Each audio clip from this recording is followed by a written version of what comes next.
Alright, welcome everybody to another Developer Livecast here on the Game Wisdom YouTube channel. As always, I am Josh Bycer. We got a great cast for you this afternoon. My guest tonight, he is a game developer and he has been or he's developed several games including Zwak, Stagopolis, Metaforce, and more. And we're going to be discussing game design as well as some of the challenges of figuring out why certain games do take off and certain ones just flop. But please welcome to the cast this evening, Iain Lobb. Hi. Hey Iain, how are you doing today? I'm very well, thank you. We were trying to get things all set up just beforehand, so hopefully things will go swimmingly.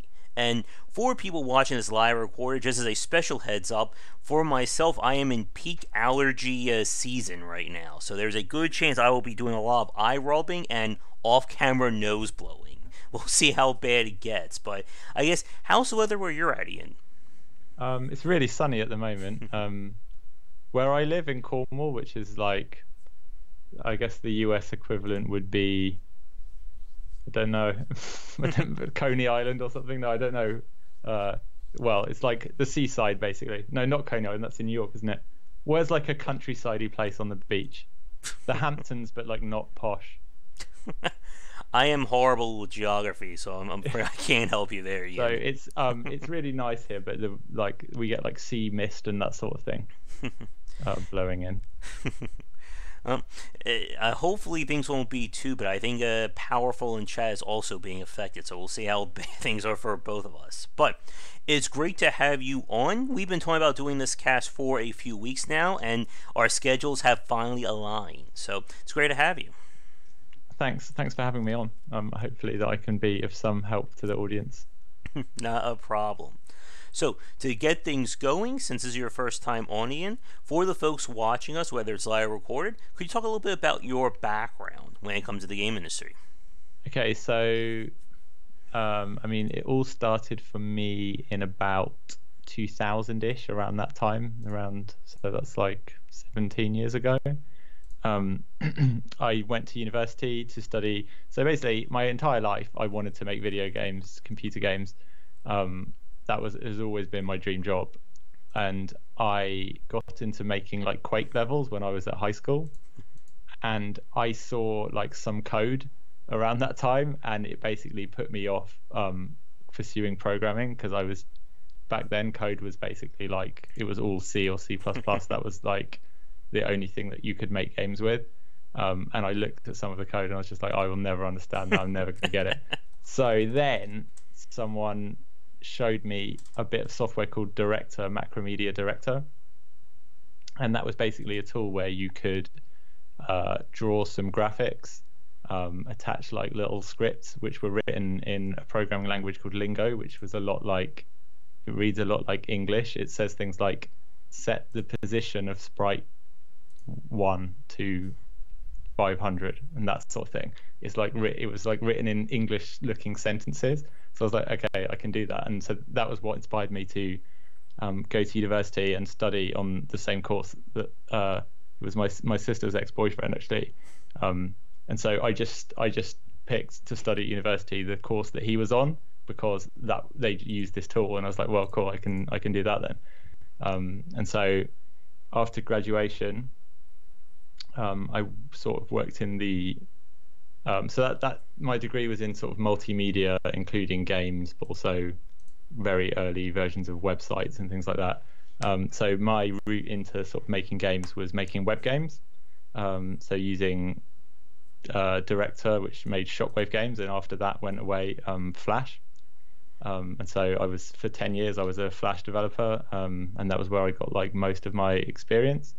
And then, as the way like all things do, Flash then waned, and then I moved on to Unity. And so for the last, say, five-ish years, I've been a Unity developer, and all throughout this time, I've been building my game design skills, which is so not like graphics skills, but like game design, as in designing game mechanics, working out like what's fun in games. And so, I mean, some game teams have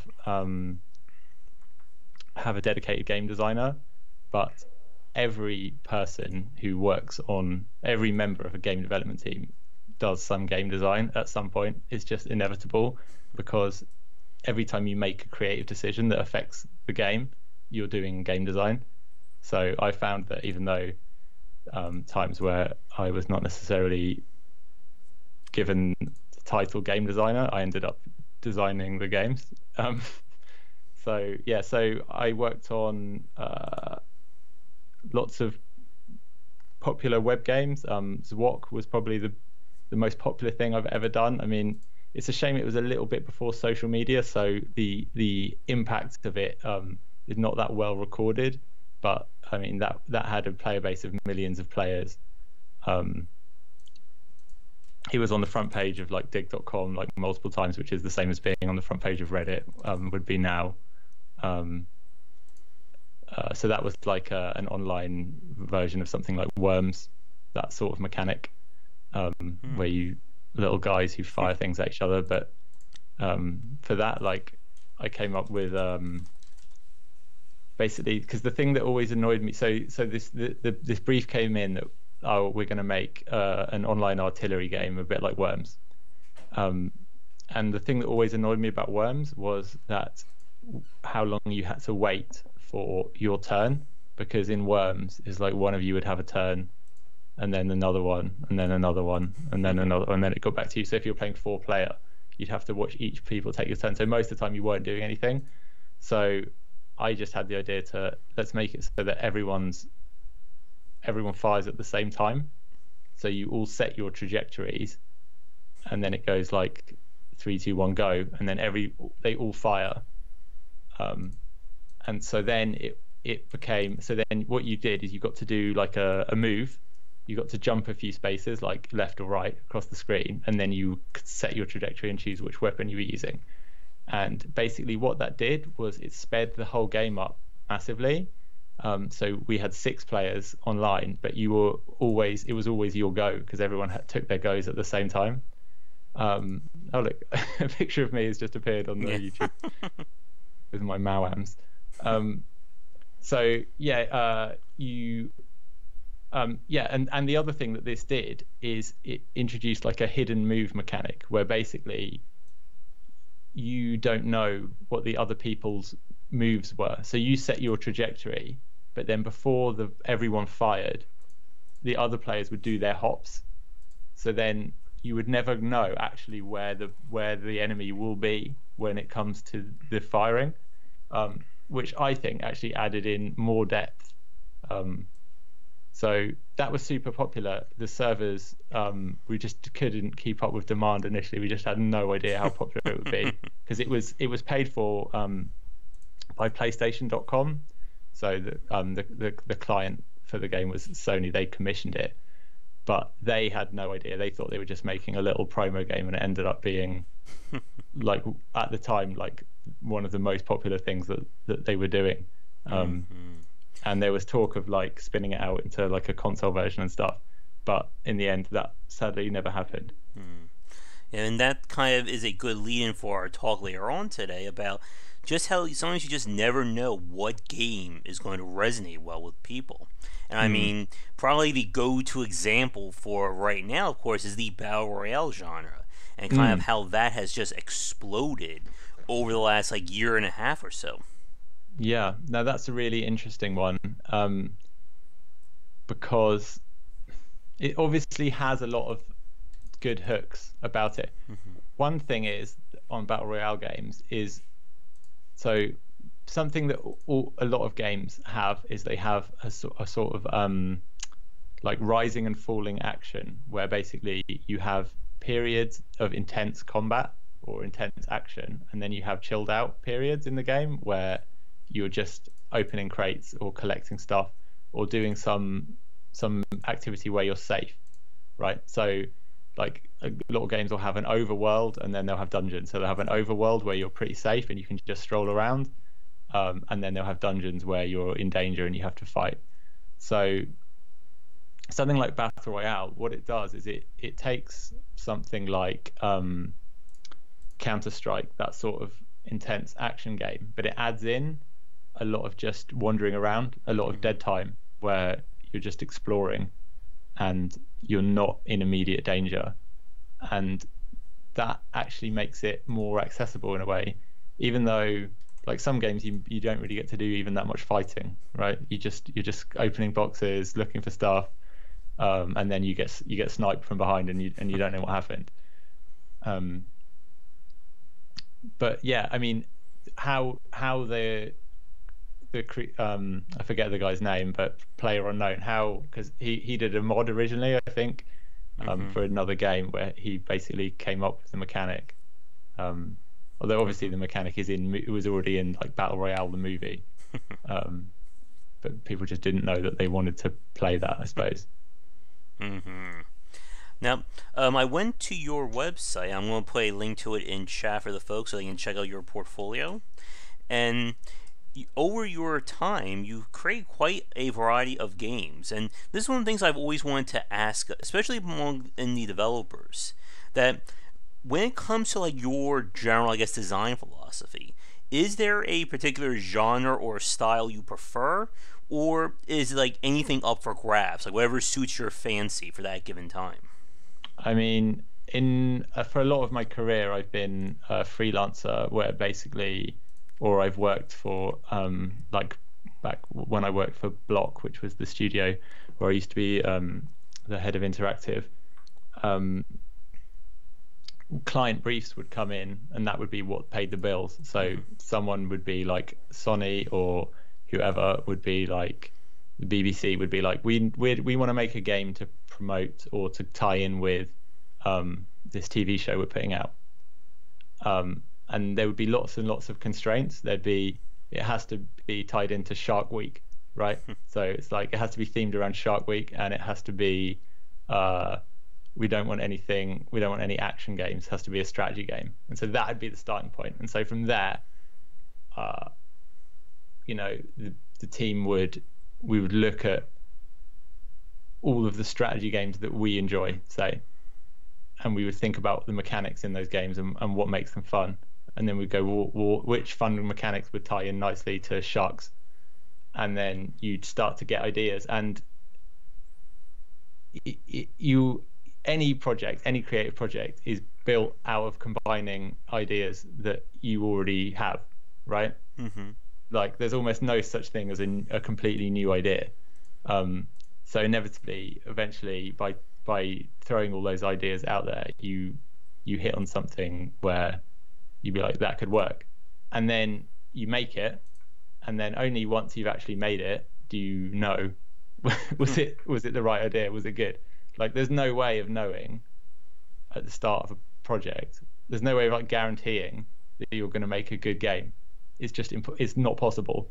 Like even that's why so many studios, like a lot of studios like Blizzard, for example, that have like a very high perceived success rate with like making really amazing games, they will make stuff internally and then they'll end up just cancelling projects like a year or two in, or after a bit of pre-production, because they realize that actually now that they've got something working, they realize the game's just not going to work. Yeah, so for me, I do have sort of genres I prefer, but I guess they've changed a lot over the years as new things come in. Like I always found mechanics like Flappy Bird, like one button mechanics, far too simple. I never wanted to make anything like that, and when I saw that they were popular online, I could never understand it. And I remember when Cannabot came out, and it's a fantastic game, but I just remember being really shocked that like, oh, we could have just done this. We could have literally made something where it's like a guy running along and you press one button and he jumps over stuff, and that would have been enough. Actually, like people would have wanted to play that, and I find that really fascinating, like how simple game mechanics can be and the game still be popular. Yeah, like for myself, I'm not a big fan of the auto runners myself. I just find, again, them to be a little too simplistic to hold my interest for long. But yeah, we have certainly seen things explode on the mobile side of things. And I guess that takes me to my next question for you, Iain. I was looking at your site. So I'm just trying to look at your portfolio right now. What was your first game that you made? It's hard to say. The first game that I made that was, I guess, the first commercially successful game I made was something called Headspace, which I made for Sony. Mm-hmm. And it was like a retro shooter. I don't know if it's on my portfolio or not.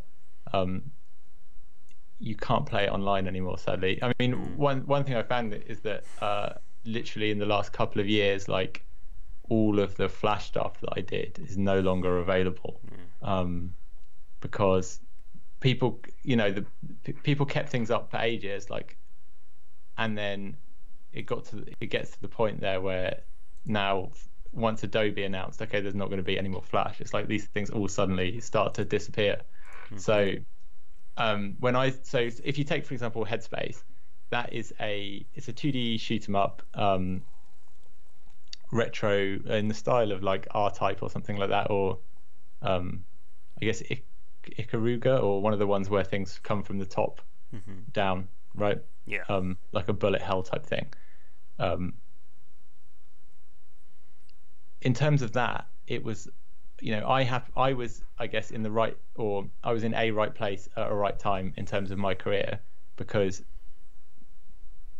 I was making games on the web when not that many people were doing that or could do it. And a lot of the best, well, all of the best game programmers and game designers were making console games. No one was taking web games seriously, but there was a huge audience of literally millions of players who wanted to play browser games, Flash games. Mm-hmm. So it was an amazing opportunity where you could just take game mechanics from existing genres and just make a version that works on the web, and that would be super successful.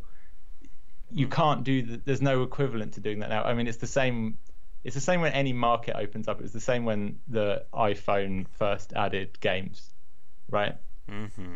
There was a window where you could just make games and release them, and it would be successful. So you could make a Mario Kart clone, say, and you'd be the first Mario Kart clone on the iPhone, and you'd make loads of money because you weren't competing with anyone. And I feel like I definitely was lucky to be in that position with web games where I was able to, I mean, one thing about Flash games is they were incredibly quick to make. Like, you could make a game in 2 weeks and it actually be all right. The technology was so limited that there wasn't like enough time to, or you didn't have the potential to make whatever you wanted. You were very constrained in what you could make, which actually made development easier, because you would instantly rule out like anything really hard, like 3D games. Just feel like, I'm not going to make 3D games too hard. So you would focus on like really simple things, and that was great because it meant that, I've got some of the games that I made on my portfolio, there's like 20 on there or something, but I've probably made like four or five times that many games. I might have made 100 games, I don't know. But a lot of them, were really, really small things. And then some big ones that took like a year or more. But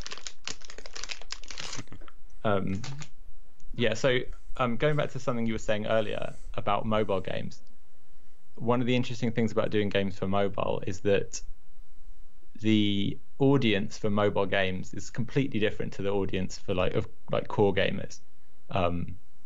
There's not that much overlap, right? So the reason that probably most of the people listening to this now, I don't know, but might find one button auto runners far too simple a mechanic, because you've played lots of games and you've got lots of different experiences, and you've played things that are like way deeper. So like a full platformer is obviously a much richer experience than just a one button game. But if you don't play games in any other place, a one button runner might actually be fun for you.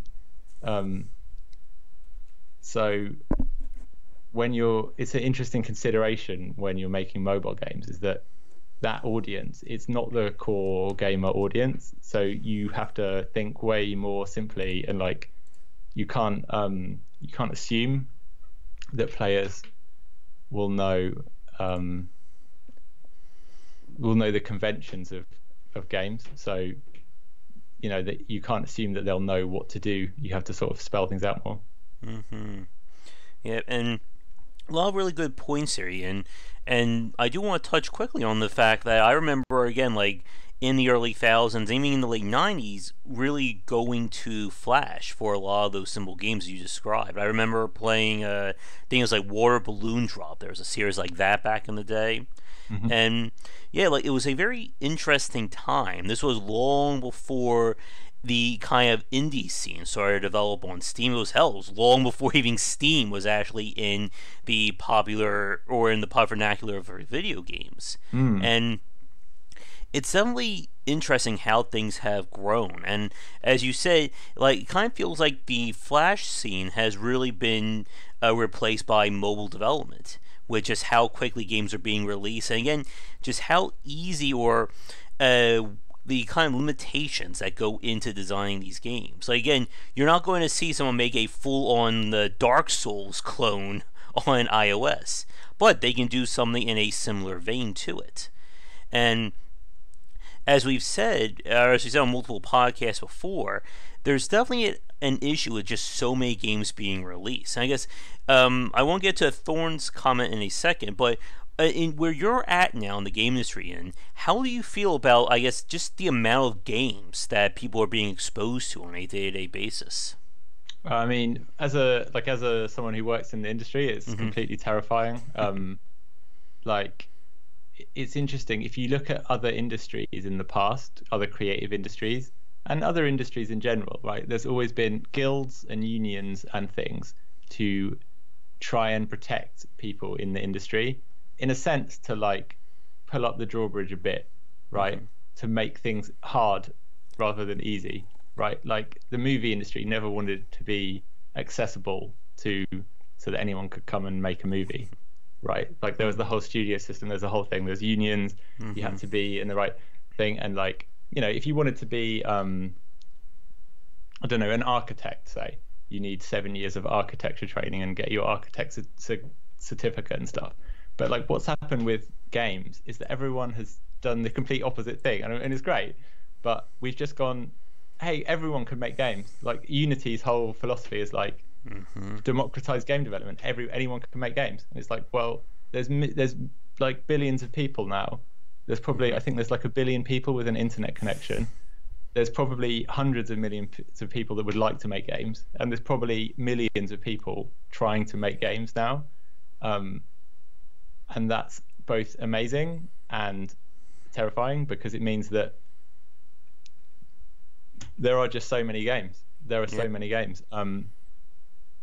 And a lot of the people making them, they didn't get, because, you know, when I look at something like Steam, there's a Twitter account you can follow, I think, called New on Steam, and it basically just posts every new Steam release. And it's like, because of Steam Direct, where you can just pay $100 fee and get your game listed, it's like these are people's first games. These are like high school kids or young people. This is their first games, and they're not getting the experience that I had, where I was like making things to a brief in a team who were maybe more experienced and could teach me some of the ropes and stuff. These are people just sitting down in front of their computer and just trying to make a game completely from a blank page. And so the games they look, you know, a lot of them do look quite amateur and stuff, but they're on the professional, they're on the highest peak you can get onto, which is to be on Steam in terms of PC games. You know, they're there, so but they're directly competing with AAA games, which is a crazy situation, an amazing opportunity. But at the same time, if you're not a AAA developer, if you're just trying to make your small game, how do you stand out from all the other people who are also making their small game and convince an audience that they should play your small game and not these amazing AAA games that have had millions and millions of dollars spent on them? I mean, that's a point that could fill another podcast. I know it's one that we've talked about here many times over. But as you said, Ian, there's just so many games coming out, and it is crazy to see a game like the first game someone's ever made is on the store page next to, the latest Activision game or Yeah. anything Yeah, like that. I feel like there should be different leagues. Like I feel like there's always been different leagues in the past, and so like, because the thing with making Flash games, like say if you put a game on Newgrounds or Congregate, they were their own little communities. Like Newgrounds was its own little creative community, and everyone played each other's games. And there were people who didn't even make content that would just go on there and they would play every game that came out, or they'd watch every animation that was posted on Newgrounds. And so you always had a little audience of like 200 or 300 people who would play everything. And if they liked it and rated it highly, it would bubble up to like get on the front page, and then more people would play it. So you could rise up through these leagues.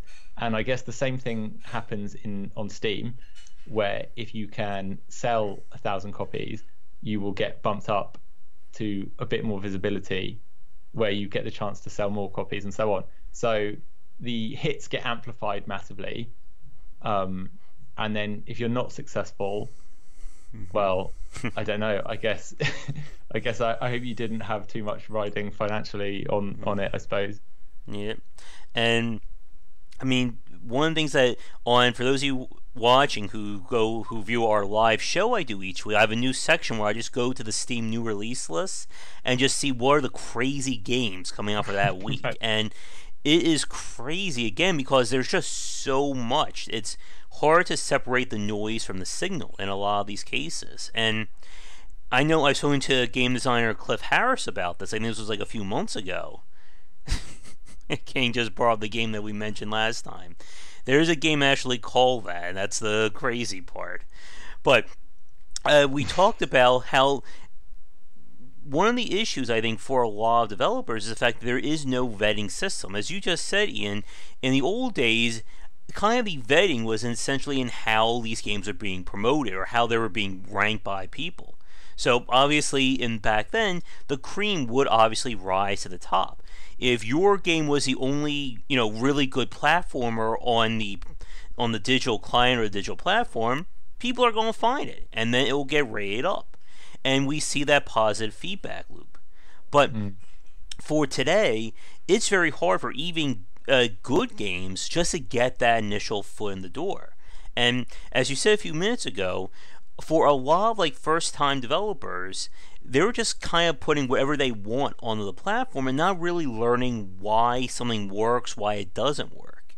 And one thing that I've learned from watching so many developers is just how key iteration and refinement is for making that successful game.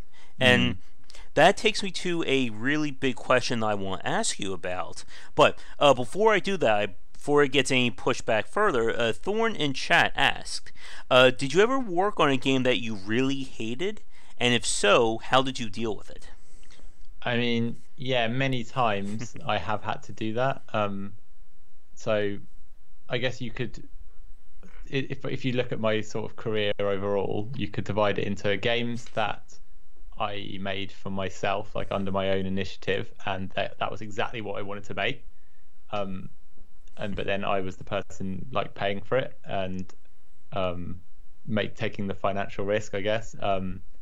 Games that someone else paid me to make, but I really liked them.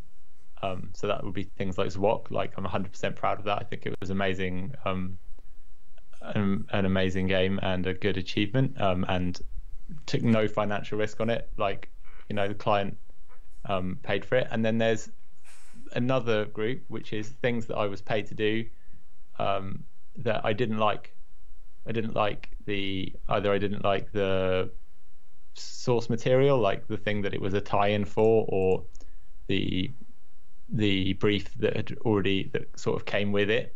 So you have to make I don't know, there's all kinds of things I'm not that interested in, basically. And then sometimes it would be the project just goes off the rails and I don't like the idea, or I'm outvoted in terms of which idea we're going with, and then I end up making something that I don't really like. But you still have to, because it's this is my job, it's my career. I just be professional and just go, okay, this isn't a game I would play. this game isn't for me. I'm not the target audience. So I'm just going to do my job as well as I can. And that's all you can do, basically. And that's fine. Like, you know, if you want to play games, I can play other people's games that are better than my games. They're better than any game I could make. Do you know what I mean? I can go and play really well made games by other people. So the thing that you make doesn't necessarily have to be the best game ever or your favorite game. It just has to sort of meet the goals that you want to make, I guess. And I guess going back to the question that I have for you, one of the more interesting aspects that we see a lot of developers talk about is the fact that for most people who are successful, it's never really their first game that hits it off. And this goes back to the point I was making earlier regarding refinement and iterating. Anyone who studied, of course, Rovio with Angry Birds knows that they made several games beforehand, all dismal failures, before they finally hit that magic point. And again, this kind of is another part of our topic for today regarding how certain games resonate with people. So I want to get your thoughts on this point, Iain, about what it means to keep working in the game industry and kind of like evolving your style. Because again, just because your first game doesn't do well, you know, your second game could do a lot better. Or, as we just said, sometimes it's just like that, you know, magic circumstance that comes together that leads to one game becoming a massive hit. So, I mean, I can tell you some things that, well, I mean, so in terms of iteration, if you get feedback from players, that is the most valuable thing. So if you put something out there, and there's places you can put things out, like there's itch.io is a website where you can, or GameJolt, they're websites where you can post free games, right? So if you make a game, just make something really small and post it on one of those websites, it will find some players and they'll give you some feedback and they'll tell you if it was fun and not fun and what was good about it. And, you know, it's very hard to ask one thing that's hard to do as a creative person in general, and this applies to all creative fields like art, everything, writing, is to seek out honest, brutal feedback, to ask for critique, to ask for what's wrong with this, why isn't this good? And when you make something, a creative work, you put a lot of yourself into it, and you stake a lot of stuff on it being good. And so a lot of the time people just want to hear, this is great, you've made a great game, like, well done. But that's not actually that useful to hear. The useful thing to hear is, like, well done for your effort, this is why this game doesn't resonate with me, and it's not fun because of this reason, like this mechanic is not fun, this graphic looks really bad, this part was too slow, it crashed here. There's a million reasons, and sort of soliciting that really honest feedback, I think, is the best thing you can do in terms of iterating. And then, because then you can make something that, I mean, again, in the Flash days, this is something that you had in spades, because people would post something, they would post a game to Newgrounds or Congregate, and you'd get a huge comment thread. You'd get like a 30-40 comment thread saying, okay, this is what I didn't like. On level 2, there's a bug where you can fall off the edge of the world. And you could go, okay, cool. So you can fix anything that's like a bug, you can fix. And then you can also go, right, save your project, save your like whatever Aliens Defense, save it as Aliens Defense 2, and just start making the sequel right away. And just go, okay, we're going to fix all of the things that were wrong in Aliens Defense 1, and make it better. And then you could release that sequel, and hopefully it would be more fun. And that way you could, hone something. Yeah. And King Me in chat had a really interesting question about, or a comment about, what about the times when, as a game developer, your first game bombs so bad that it kind of becomes a stigma attached to your studio, to your brand? And this, I think, is another point about, again, how many games are being released on Steam these days. That, again, with so many first-timers going on there, it's very easy for you to develop that negative reputation. In some cases, as King said, you have to like kind of like change your name or change your studio name in order to make sure people don't follow your old crappy stuff. Sure. I mean, and you know what? That's a perfectly good strategy. Like, if you feel like you made some games and you're not happy with them, you can just reinvent yourself, you know, come back under a different name. And I think that's fine, as long as, like, I think, to be honest, I don't think that anyone can blame someone for making a bad game because they're a beginner, right? That would be super unfair. I think the only thing that is a legitimate thing is where you get unscrupulous developers who are trying to like do like Steam trading card scams and that kind of thing, right? Where there's like some dishonesty, or they've repackaged some Unity asset store assets and they're selling it for $30 and pretending it's like a AAA game, but the actual game, there's nothing there. So like, as long as you're not being deceitful, I guess, and trying to trick people, I don't think there's anything wrong with like no gamer should be angry that they didn't like your game. Like, you can get refunds now on most of the platforms, so yeah. And as Jan in chat saying about, in some cases, it still is true that bad publicity is still publicity, and we've seen many smaller developers kind of ride that wave out. Especially some of the crazier games on Steam that, if I try to mention a few of those here, chances are this channel will get flagged for content by YouTube. Yeah, it's true. I mean, one way to stand out, I mean, is to be controversial, definitely, 100%. If you take on a controversial topic, that will a lot of times the games press will play right into your hands, where they'll all write it up. This has happened like multiple times now, where someone's made like a team has made an edgy content in their game, and all the games sites write it up, and so then everyone hears about that game. You know, you can't buy publicity like that, I guess. I mean, I can tell you some things that I can tell you some like practical tips of like things that will improve your chances of standing out from like a sea of other games. So things like having a unique art style and just having good art direction is a really good one, because a lot of times like people would not play a game purely from the screenshot, right? So it's like, if you could screenshot your game, does it look good and exciting in the screenshot? If it doesn't look good and exciting in the screenshot, then people aren't going to click through to watch the trailer, say, or whatever, and they're not going to share it on Twitter and all that stuff. So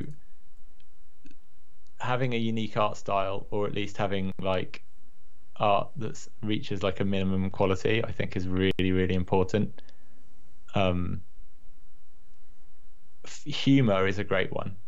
So games that are funny is a massively underserved market, and if you look at games that are like wildly successful because they've been played by YouTubers, you look at things like Happy Wheels, Flappy Bird, I think anything where like it's funny because everything goes wrong, falls to bits, explodes. Recently there was that game where I can't remember the name of it. I think it's called Getting Over It, where there's like you're a guy in a cauldron with a hammer. It's like, it's funny. It's a funny premise, and like they combine two things. One is extreme difficulty, which is a great hook if you want your game to be played by streamers and YouTubers, with humor.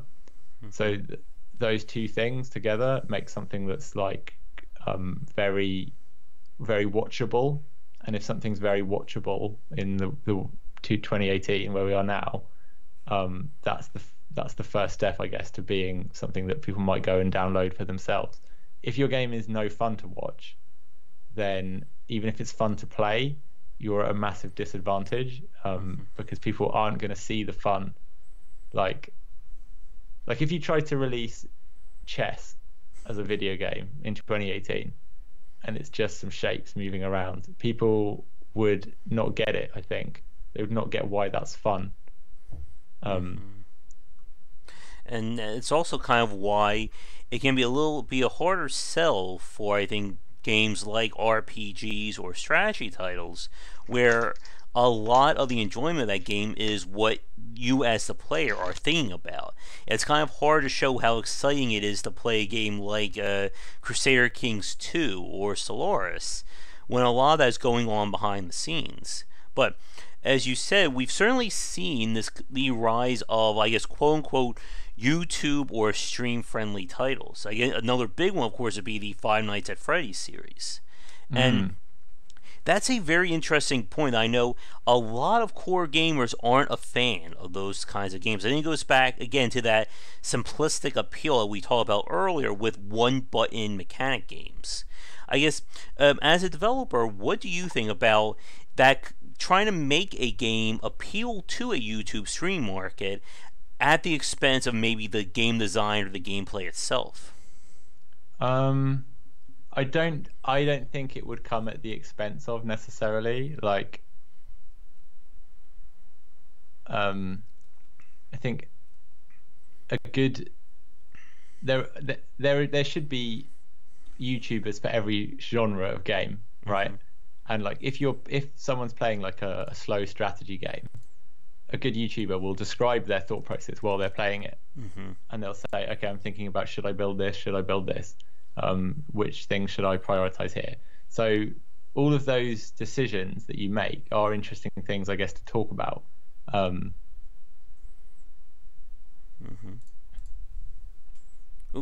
Sorry, could you repeat the question? I'm just trying to.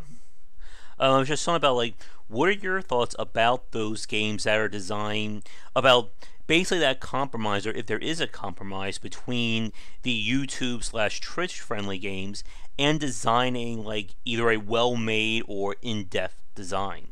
You see, I don't think there should be a problem. I think the only problem that can arise is where you have a game that's based around linear content. So, for example, like I think That Dragon Cancer was the classic example where it's a short game that's like 2 hours of linear content, which is basically like an interactive. It's interactive, but really it's not. Like, it's an interactive view onto like a predefined story.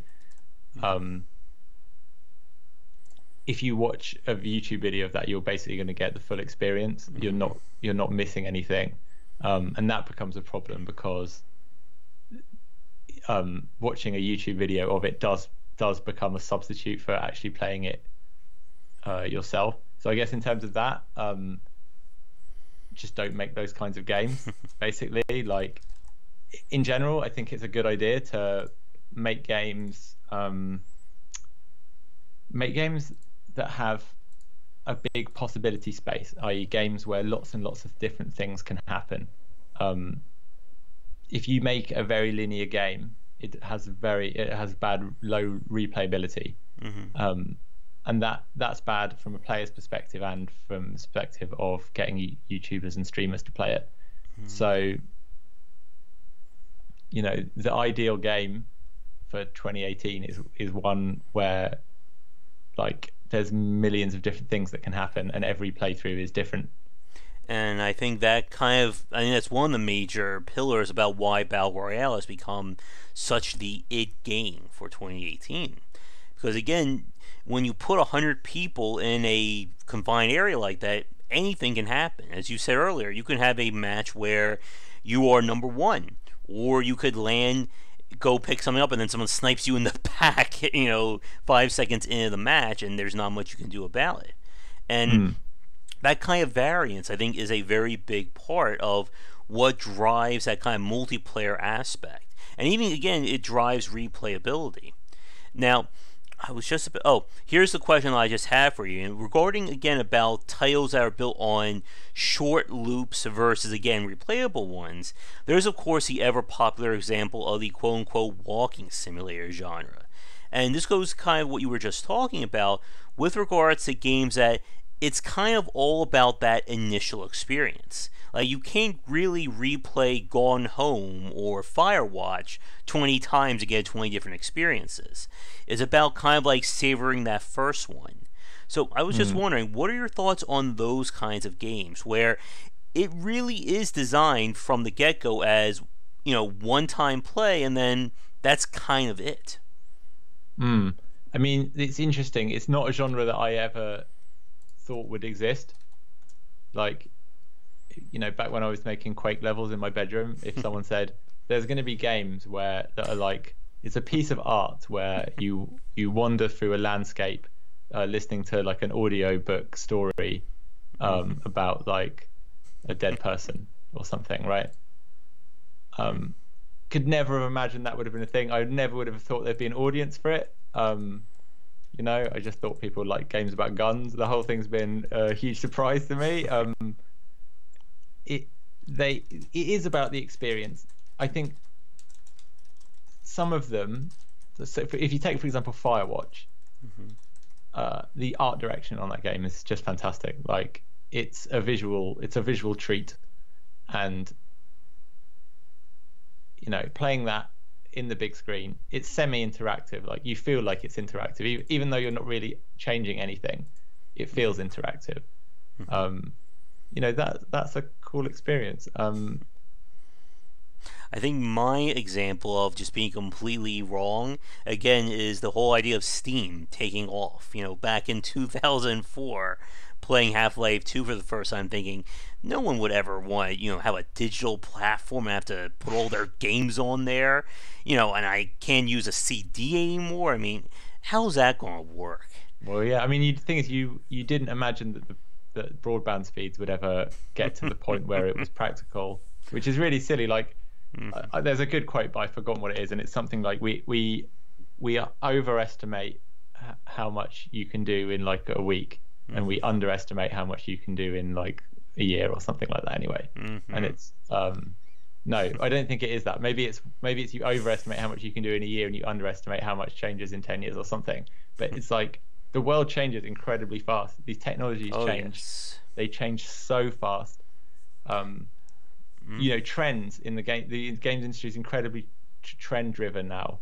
So trends will start up. There are people starting their battle royale game now, development now. But the problem is that when they get to release it, the world will have moved on and we'll all be on the next thing. Which is why working really quickly is a huge advantage. And rather than making like 3-year projects, try and make 3-month projects that you know. And I think that actually brings up a very interesting question. I think that also kind of resonates with our point for today. And that is about titles that go for something that is either unique or a very untapped market. Because I have seen, I'm sure you as well as the folks listening or watching, have played games that have taken a very long time to come out and kind of stand on their own as not something else really available on the platform or on any digital platform. And to throw some examples out there, we have Cuphead that was in development for I think like 4 or 5 years. We're seeing a string of kickstarted back games from 4 or 5 years ago coming out this year. One of my favorite games, Renowned Explorers, Asura, and again, I'm sure for you folks watching this right now or recorded, you can think of probably several dozen more games. But for those kinds of titles, it's just not really possible to get them out in 3 to 6 months. Like, I can pretty much guarantee that a game like Battle Brawlers wouldn't have been developed in 2 months, no matter how great the team was. And getting back and bringing this back to the point for today, this is kind of where that push and pull between what resonates with gamers and designers comes into play. Because, like I just said, there are games that have spent 3 to 4 years of their life and they come out and it's barely a blip on anybody's radar. And then conversely, we have games that pop in and then they just take off. The Darkest Dungeon being a very key example of that.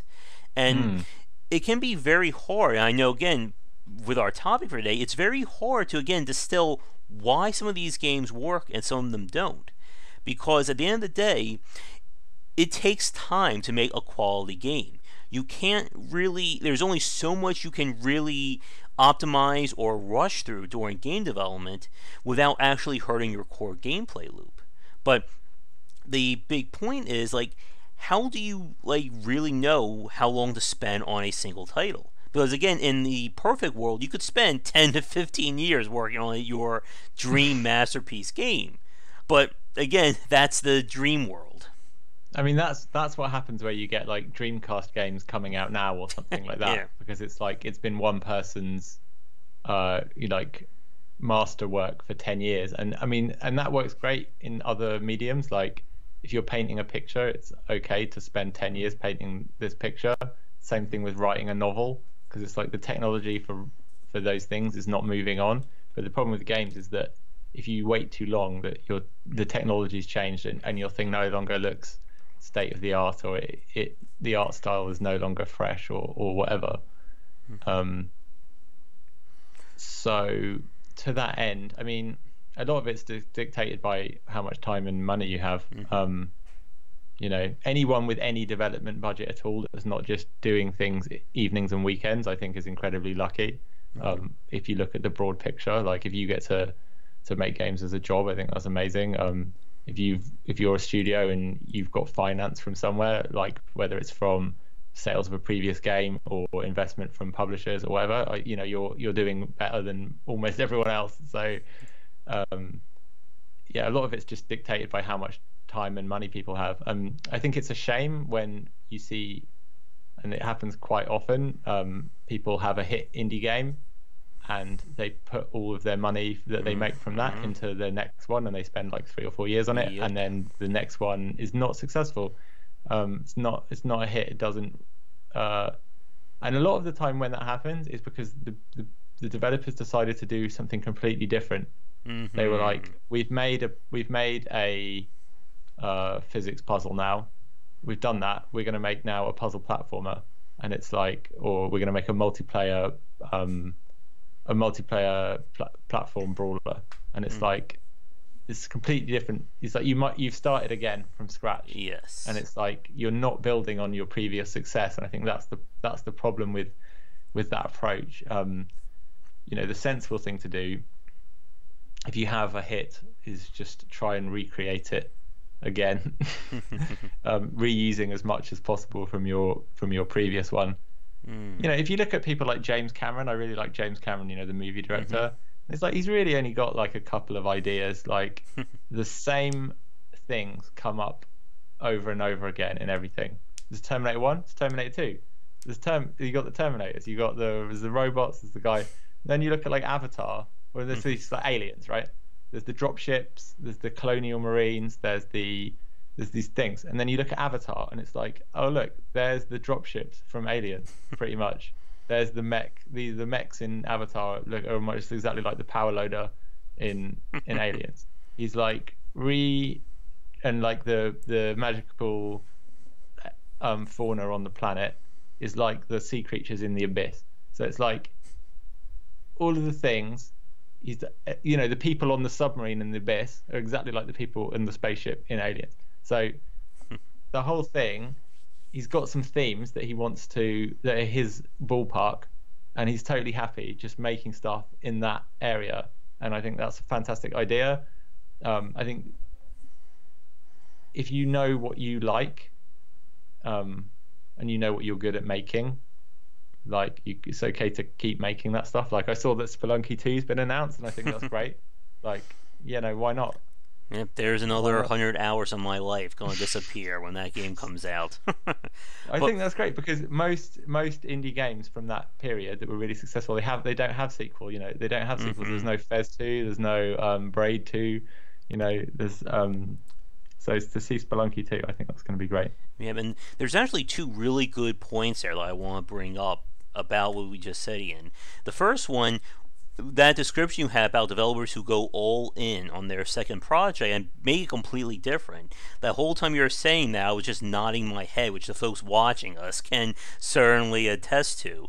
But it's something that I've seen that as well. I like to call it like the fast burn syndrome, where a developer will essentially go all in on a second title. Again, as you just said, thinking that because their first game was a hit, well, if I put 3 times the amount of money and effort into my next project, it will be 3 times as successful. Yeah. And it has squashed many studios in the last decade when they just basically bet everything on it and it doesn't come through. And what you said there, I think, is a really good point, one I like to harp on. When you go from one genre to another, you are essentially starting back at zero again in a lot of cases.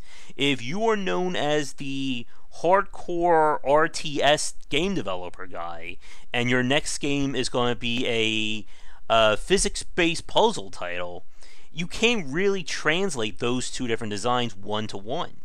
And it's I've said this before, it's one of the beauties and nightmares about game design, that every genre is its own unique beast.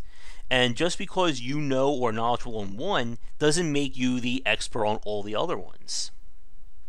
Yeah, that's absolutely right. And it's not just, like you say, it's not just about, you're not bringing your fans with you, but that's part of it. So, if you make Spelunky and your next game is a real-time strategy, you're not bringing your Spelunky fans with you, really.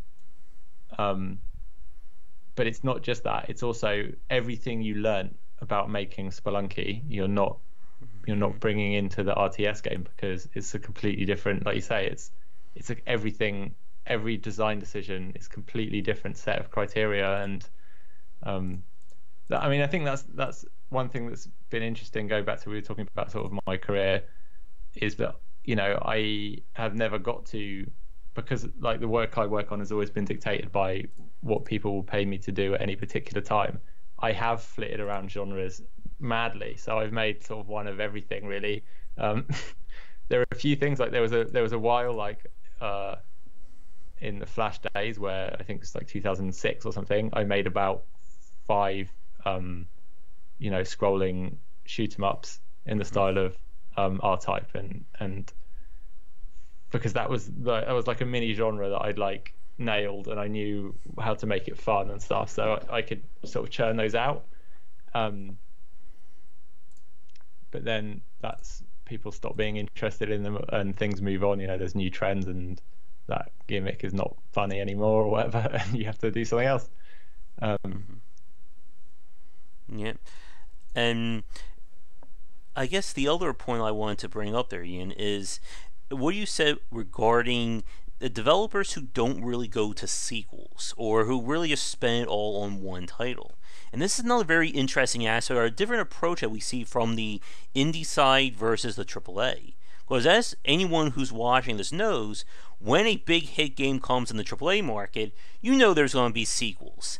I've lost count of how many Assassin's Creed games there are. Final Fantasy, we up to 15? We'll probably hit like 50 in the next 20, 30 years. And there's that kind of sequel iteration. But when it comes to the indie side, again, I've seen so many developers who they will have vastly different designs with each one of their games. And again, as a fellow indie developer, like, do you feel like when you create a game, do you feel like the urge to make a sequel to that one? Or do you think it just has to do with like just kind of getting burnt out on that specific gameplay loop? Normally, like, if I haven't made sequels to things, it's because the thing wasn't that successful.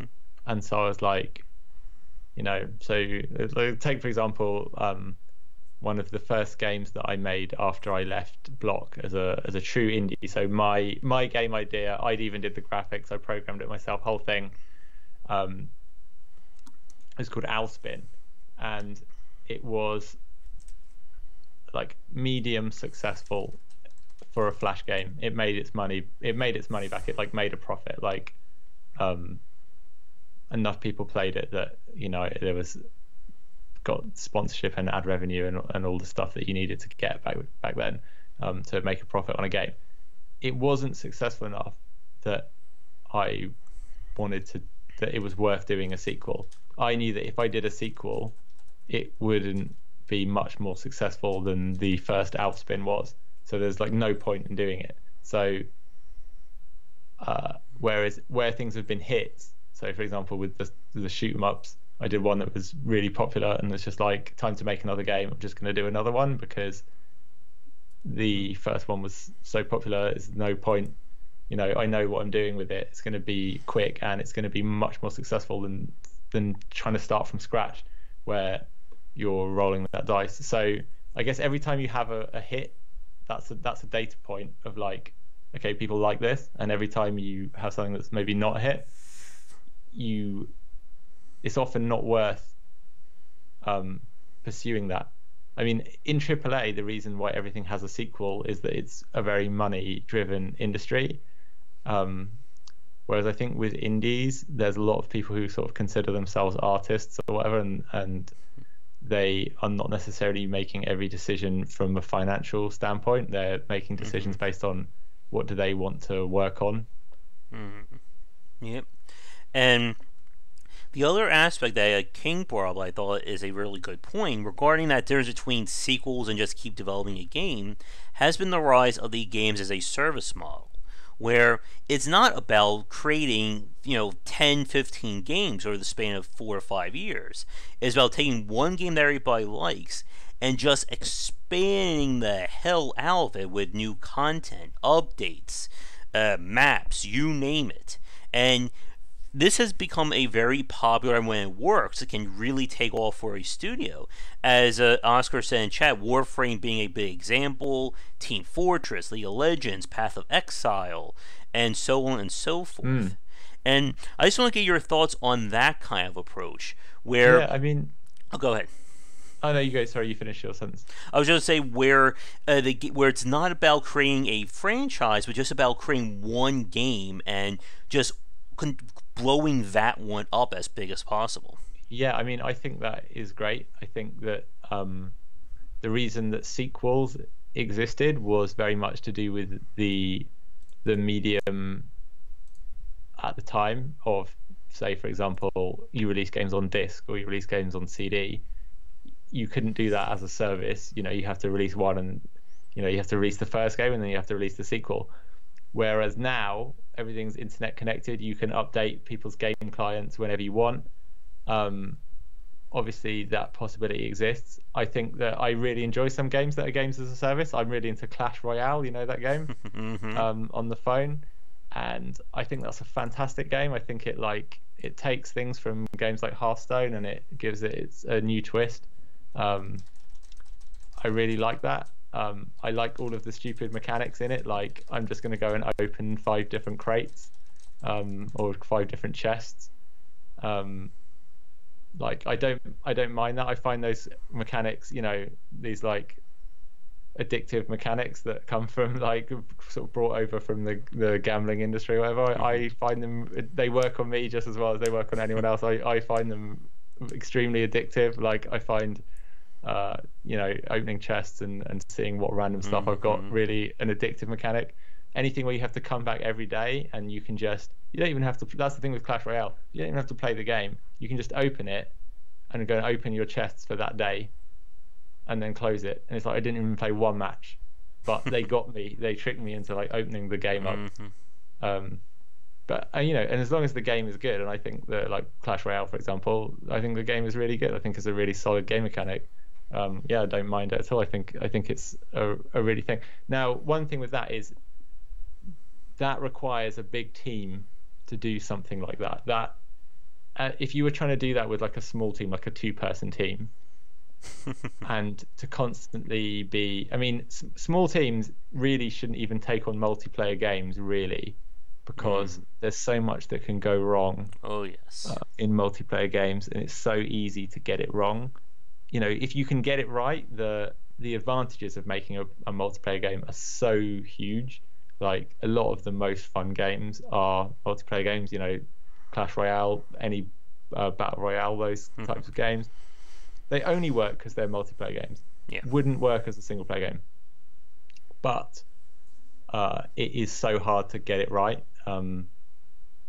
So sometimes it's better not even to attempt it, because I feel like that could take over your life. If you're worried in the middle of the night about the servers being down and stuff, like that's a bad situation to like be in. Oh yeah, and as you just said, Ian, like multiplayer is definitely one of the most lucrative genres when it comes to the game industry, be it indie or AAA. But as you just said, as I'm sure everybody watching us live right now knows, it can be very hard to do it right. And it's one of those genres where you really only have one good chance to make a first impression. Because if your game doesn't take off and there's not a community of people to play it, your game's dead. It doesn't matter if you have the most innovative or unique gameplay if nobody can find someone else to play against. And we have seen many games from the indie and AA side kind of fail. There is, of course, the infamous example of Lawbreakers, which by the time for those of you watching this recorded would be most likely like a few months. But there's at one point there was literally one person on the server, one concurrent player. And that is not good when it's supposed to be a team-based multiplayer shooter. See, now I don't know if this is unethical or not, but if I was in that situation, I would never design a game to look like there's no one there. I would always fill it out with bots. I would always pretend there's people playing, because the problem with one person being there is that other people are going to see, oh, there's only one. There's only one person, so I'm not going to play. Whereas if you pretend that there's 20 people, even when there's not, that might attract more people in. We did something similar on Zwok, where when we were filling, basically we didn't have a lobby system. You just press find a match, and it just grabs whoever's there. It grabs whoever's like looking for a match at the same time. And because we didn't want people to hang around for ages, it would start a timer from the first person who created the room. So the room was created like in the background, and you didn't know it was being created, but it would start a 30-second timer, and any spaces that weren't filled in the 30-second timer we would fill with bots and give them human sounding names. And because in Zwok the mechanics were so simple, like you could hop left or right and you can aim your thing, it was really not possible to tell a bot from a human player. And like most games were being filled out by human players, but it just sped things up to put in the odd bot to like fill the spaces and never make it look like the game was empty, and never have you hang around waiting for a game. Because at the time there were other people doing online multiplayer Flash games, and they would use a traditional like lobby system, and I would see their thing, and you'd go, and rather than pressing play and you'd be in a game, you'd be in this lobby where you had to find someone else and connect to them and fill a room, and you'd be waiting in the room, and you'd see names appear, but then those names would leave again, and it would be this whole thing. And it's like as soon as that goes down below the number of players you need, it's like your game's just dead, you say. So I don't know if that's ethical. It certainly was for free Flash games. Whether it would be ethical to do that on like a game someone's paid for, I'm not sure.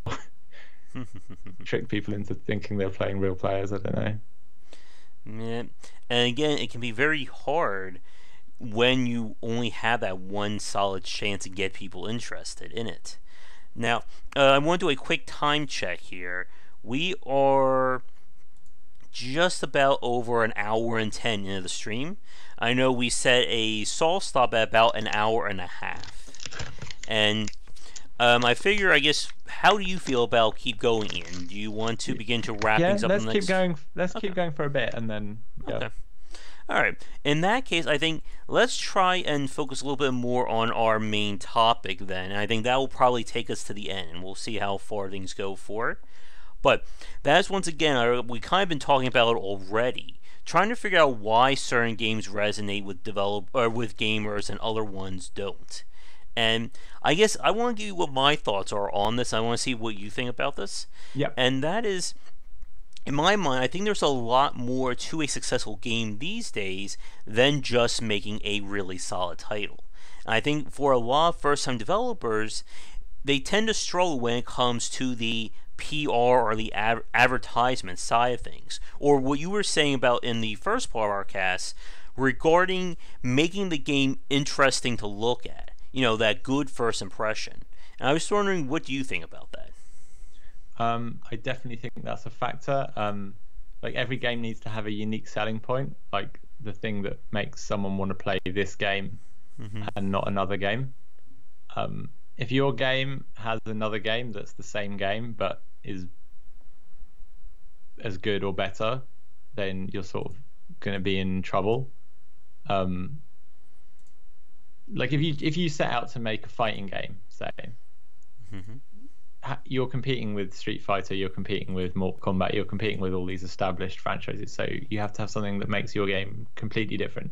So if you look at Skullgirls, which they did manage to make a successful fighting game, what they did completely differently was that it's a all-female fighting game where the characters are drawn in like a cartoony anime or like Saturday morning cartoon style. It's completely different to visually and in the setting, but it's still a fighting game. But it had enough things to make it different, that meant that it's not just, you can't substitute Street Fighter 4 for that, because if you're playing Street Fighter 4, you're not seeing these crazy characters and you're not getting this art style and you're not getting this 2D hand-drawn art. So it's a different, it had a unique selling point, and you need that for anything, you know, like I'm trying to think. Well, I mean, you can basically pick any game and you can say the unique selling point of that game is this. I guess where that would start to fall down is once you get into things that are really heavily genred, like Call of Duty 3. What's the unique selling point of Call of Duty 3 versus Call of Duty 2 or Medal of Honor or however many other games? And then maybe it does fall down at that point. But it's interesting, like with Call of Duty, one of the main things that's come out of that recently was like the zombies mode. That ended up being the most popular thing, right? Because it was unique and it was something different. I remember the TV advert for one release of Call of Duty was for the zombies mode, not for the actual campaign. Or was it? Did they do a standalone zombies one? I can't remember, but I remember that being more successful. And it's the same with like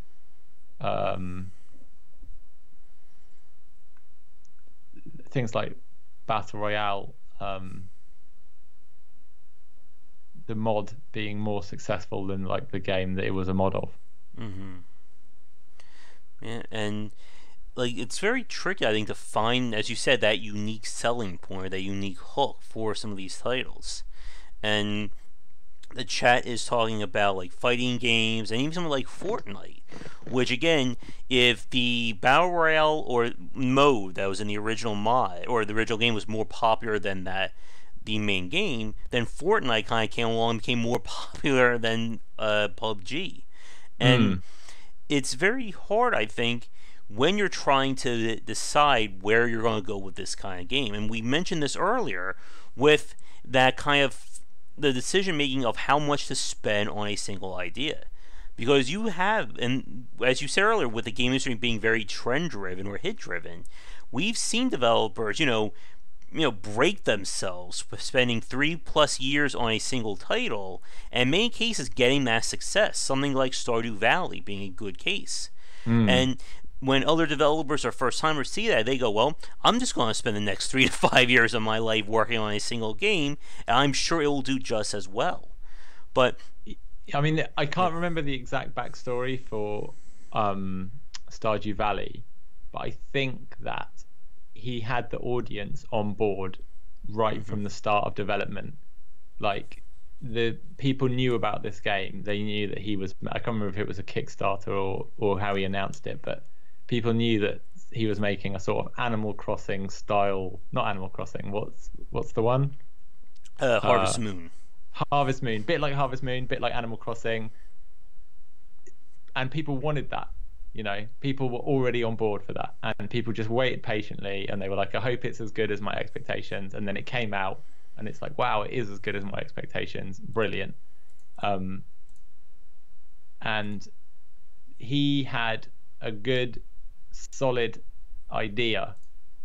Now, what a lot of people do wrong is that they just develop something in the dark and in stealth mode, and they don't tell anyone what they're making, and they spend years on it, and they go, this is what we've been making. We've been making this, this puzzle platformer walking simulator. And it's like, no, we didn't want that. You know, the audience just decides, no, that's like we didn't want that. And you know, that's really hard, and people are scared to show their stuff too early, because you go, oh, it's not quite ready yet, or whatever. But it does, if you can bring yourself to do it, it does stop you from spending lots of time on things that aren't going to be successful, because people make their minds up, like I was saying earlier, from screenshots, from very, very quickly. People go yes or no, this is going to be for me or not. I think one mistake people make in the indie space is they don't think about like the wish fulfillment aspect of games.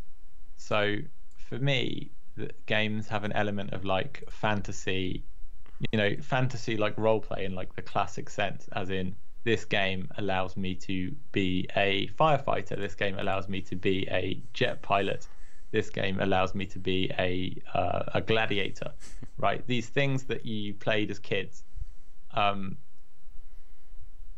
you know, and that it could be other things as well. You know, this game allows me to own a horse.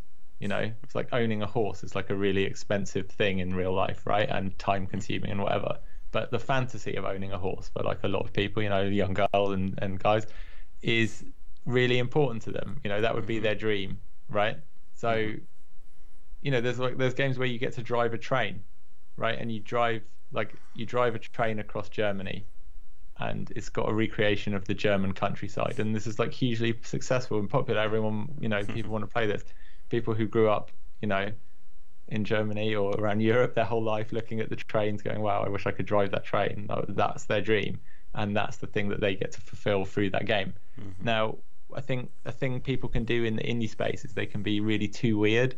Like they can go, this is a game about a duck who has to arrange horseshoes, and it's like, no, that's not anyone's fantasy to do that, right? That's not, there's no wish fulfillment going on about your weird duck game, right? And so because of that, I don't know where this attitude, like this indie mindset, like this particular aspect of the indie mindset comes from, but indie developers do tend to like really weigh out ideas, like really crazy stuff, man. Like, hey, you know, it's like, and it's fine, and if you're successful doing that, like, great, I suppose. But like, for me, it just seems like you're setting yourself up for people to go, what? To go, huh? You know, like, you know, take like even things like Spelunky. You know, at the heart of it, Spelunky is still a wish fulfillment fantasy game about being Indiana Jones and going through a dungeon, even though it's got loads of like, you know, deeper level stuff going on, to do with the procedural system. You know, it's still got that fantasy element as well. I think that's like really important. And obviously AAA games, every AAA game understands this. Like every AAA game is a wish fulfillment thing. But in indie games, like people tend to do like weirder stuff, more abstract. Again, I mean, it's not, it doesn't apply to everything. Like in like Tetris, say, like what's the story there? Like what's the wish fulfillment? I guess there isn't one, right? You're just arranging blocks. But then I guess, you know, I guess maybe the wish fulfillment for something like Tetris would be wishing for like a world that is very simple and understandable and obeys like simple laws. So if you put these bricks here in this order, the lines disappear, right? So it's like it creates like a model of the world which is simpler and more understandable than the real world, which is like incredibly chaotic and confusing. Yeah, and what you were just saying regarding trying to figure out what people are going like in that wish fulfillment aspect, I think this goes back to, again, that importance of playtesting, making sure you actually have people interested in your title as early as possible. And I think that's another very big point, at least one of the first major steps for having these successful games. If people don't care about your idea, it doesn't make sense to spend, you know, the next 2 to 4 years of your life trying to prove them wrong on that. No, but then people do exactly that thing. People do exactly that thing. They go, you know, people don't like this idea, but I'm going to prove them wrong. Like, I'm extremely worried about Spy Party, for example, because I think that's been in development for like 7 years or something. And how big can the audience be for a multiplayer game involved about spotting spies? Like, how can that game ever make its money back? I don't like. And maybe I'm completely wrong.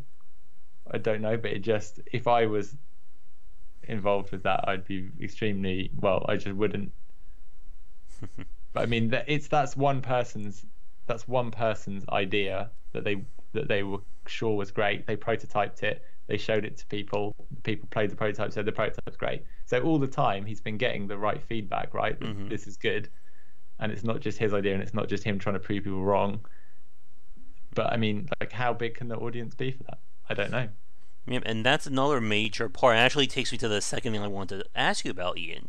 As you said, there are a lot of just, quite frankly, weird games that come from the independent space. I'm sure, again, for you folks watching, you can probably start rattling off a few dozen. But like a few that immediately come to my mind would be stuff like Goat Simulator. What was that game? My Summer Car.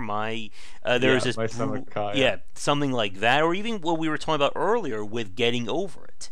There are some games out there that just kind of defy the practical. No, all three examples, those are humorous games. Yeah. Goat Simulator was one of the first like popular comedy games. Same with Getting Over It, and same with My Summer Car. I don't know if My Summer Car is supposed to be funny, but the trailer or the original clip that went out of it was hilarious. And so that's the humor aspect, I suppose, coming through. But yeah, I don't know what the wish fulfillment is for being a guy moving with a thing. I'm sure there's a wish fantasy for people wanting to be goats. I think that could be a popular part for a Goat Simulator. But getting back to the point, there are a lot of games out there that do kind of defy the genres they are a part of. And even and going even further, there are games that are very niche driven. For instance, you have the Dwarf Fortress or the Grand Strategy genres. They have very rabid fan bases, but you're not expecting like Crusader Kings or Solaris to be pulling in Call of Duty or World of Warcraft numbers. It's just not possible. There's just not an audience that big to sustain it. And I think another aspect of the challenge of these games, and again, keeping with this theme of the market, is just understanding, what expectations you are going to get from this game being sold. Because a point you made earlier is about some of that challenges of basically being in the game industry as a job, that you are able to work full-time on a game because you're getting paid to do so. And it can be very hard, I think, especially for independent developers, when it comes to trying to manage all that and try and figure out, how do I make a game that not only do I like, but it's also marketable in today's industry with today's consumers? I mean, there's different strategies for this, I suppose. I mean, I saw something once where there was a studio that just made fake landing pages and fake screenshots for different games, and they just saw which ones were successful, which ones had the most views. So if you have 5 game ideas, you make some fake screenshots and a fake coming soon page for each one, and you just add a button that says sign up to hear more about this game. Just see which one gets the most signups. There's so many little social engineering hacks you can do. If you've got multiple ideas, finding out which of your ideas is the best one is probably not that hard. I think the problem is that isn't how people's brains work. What happens is someone has an idea for a game and they just get really attached to that one idea, and that's their idea for their game, and they will just pursue that idea to the end of the earth, regardless of how long it takes and whatever. And I think that trying to not take that approach is probably sensible. Trying to have an approach where, and I guess it's it depends what your reasons are for making games. If are you trying to do this for a living? Is this a hobby or whatever?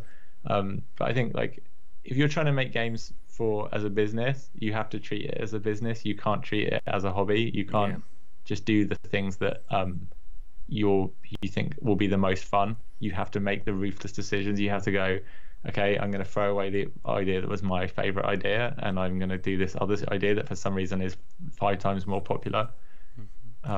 Yep, and when I spoke with Cliff Harris and Jake Burgett a few months ago, we talked just about that, and how you really do have to have that mindset that it is a business and a job if you want to be able to do this full time.